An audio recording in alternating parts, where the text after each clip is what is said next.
The year is 1961. The Cold War is at its peak. Two superpowers are locked in a race, not just for space, but for total destruction.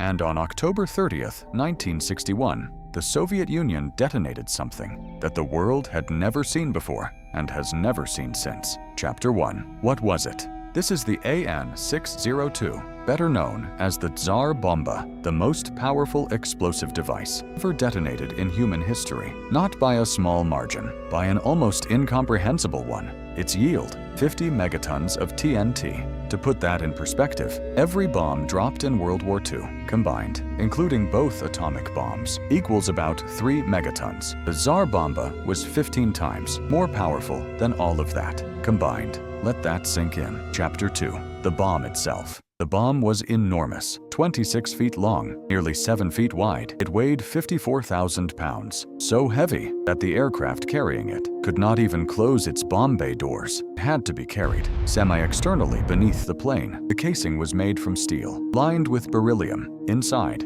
a thermal insulation layer, protecting the most sensitive nuclear materials ever assembled. At its tip, a control module connected to radio rangefinder antennas and barometric sensors. At its tail, 3 fixed fins for aerodynamic stability and a rear compartment housing. Something extraordinary, a parachute system weighing nearly 4,000 pounds. 9 parachutes total, the largest single canopy, measuring over 17,000 square feet, 3 times the wing area of a Boeing 747. This parachute had one job: slow the bomb down enough so the crew delivering it had time to escape. Chapter 3. The delivery. The aircraft chosen to carry the Tsar Bomba was the Tupolev Tu-95V, a specially modified Soviet strategic bomber. Its bomb bay was enlarged. 2 internal fuel tanks were removed. The tail guns were replaced with sensor probes, and the entire aircraft was coated in special white reflective paint to protect it from the heat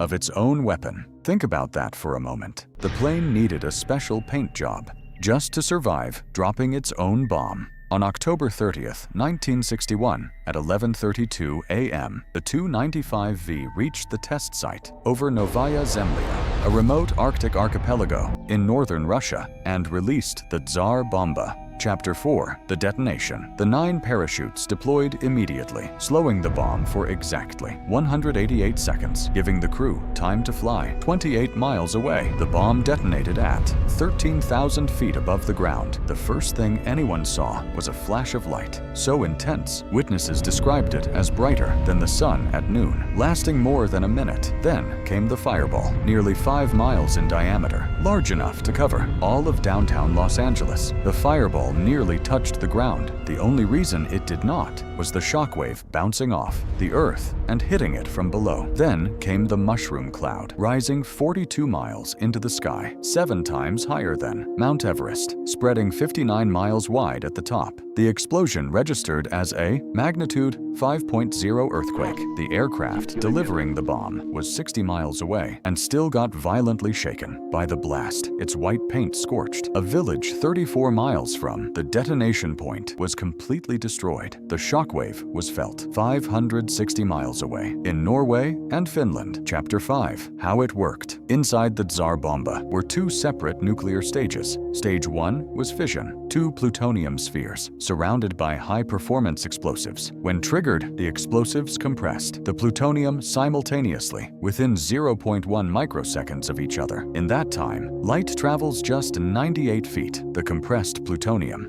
went supercritical, releasing an enormous chain reaction of splitting atoms, generating temperatures of 100 million degrees Celsius, several times hotter than the core of the sun. This triggered stage 2, fusion. Lithium deuterazide, a compound of lithium and hydrogen, absorbed neutrons from stage 1, and under extreme heat and pressure, hydrogen atoms fused together, releasing energy orders of magnitude greater than the fission alone. The entire sequence lasted a fraction of a microsecond. Chapter 6. The decision that changed changed everything. Here is the detail almost nobody talks about. The original Tsar Bomba design called for a yield of 100 megatons, double what was detonated. Lead engineer Andrey Sakharov made a critical decision. He replaced the uranium casing with lead. This halved the yield from 100 to 50 megatons, but it also reduced radioactive fallout by 97%, making it the cleanest nuclear bomb by megaton ever detonated, a weapon of total destruction designed with a conscience. Chapter 7, The Aftermath. The ground at the test site was described as a black dead lake